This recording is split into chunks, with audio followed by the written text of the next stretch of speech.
Hey folks, welcome to the Great Cat and Cat Baking Show. I'm Kat. And I'm Kat. And today we will be teaching you how to make shame chocolate chip cookies. Yum. What is shame?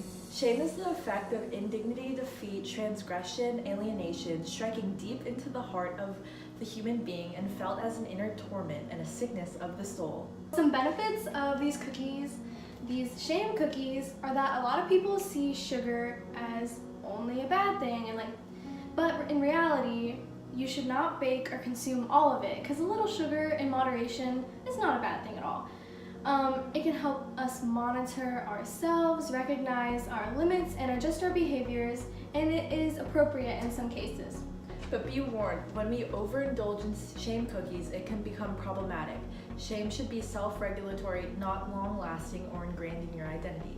And at the end of this video, we'll reveal to you the secret ingredient that can help you regulate your shame and maintain a healthy relationship with the emotion. Where did we get this recipe from? It's actually a family recipe. Shame chocolate chip cookies was passed down through our parents and our relationships, and it now influences our social life.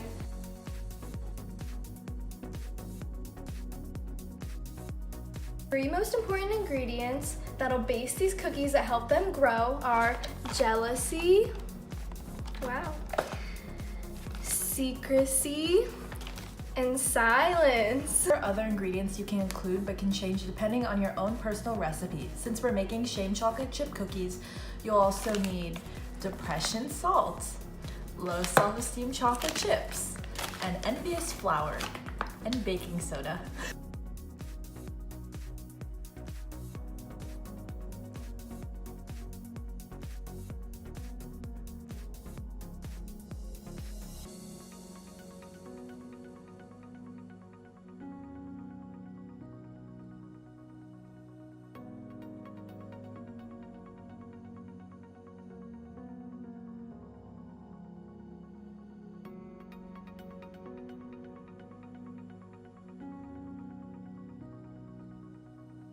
It's good to be aware of how your cookies look, taste, feel, because it's different for everyone.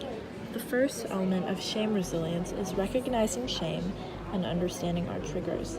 If we can recognize our triggers, we can make mindful, thoughtful decisions about how we're going to respond before doing something that might make things worse.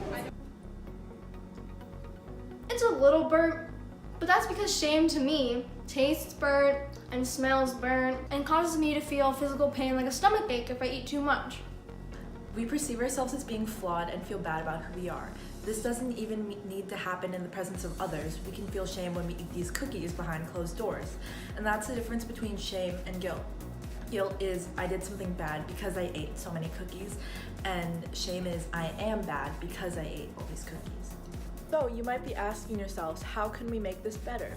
So we'll share with you our secret ingredient, which is Empathy icing. overindulging in these cookies are inevitable. However, our resiliency is tied to our support system, our relationships, someone you can trust to share your cookies with. Here's the antidote to shame. Empathy. You want some? When people lack the ability to self-regulate their consumption of cookies, they escape/disassociate from the bad things. They run from the pain using sex, drugs, alcohol, and exercise. Although it sounds simple, sharing your cookies with a friend can be hard sometimes because we're afraid of showing weakness. However, being vulnerable is not a bad thing. It's actually a measure of our courage. It's okay to have all these cookies. It's a normal part of life. If you find yourself eating too many cookies, there is a way to treat this. 1. Identify why you were eating so many cookies. Step 2. Have an intervention with a friend. Step 3. Recognize it. Step 4. Manage it. Step 5. Learn to live peacefully with it.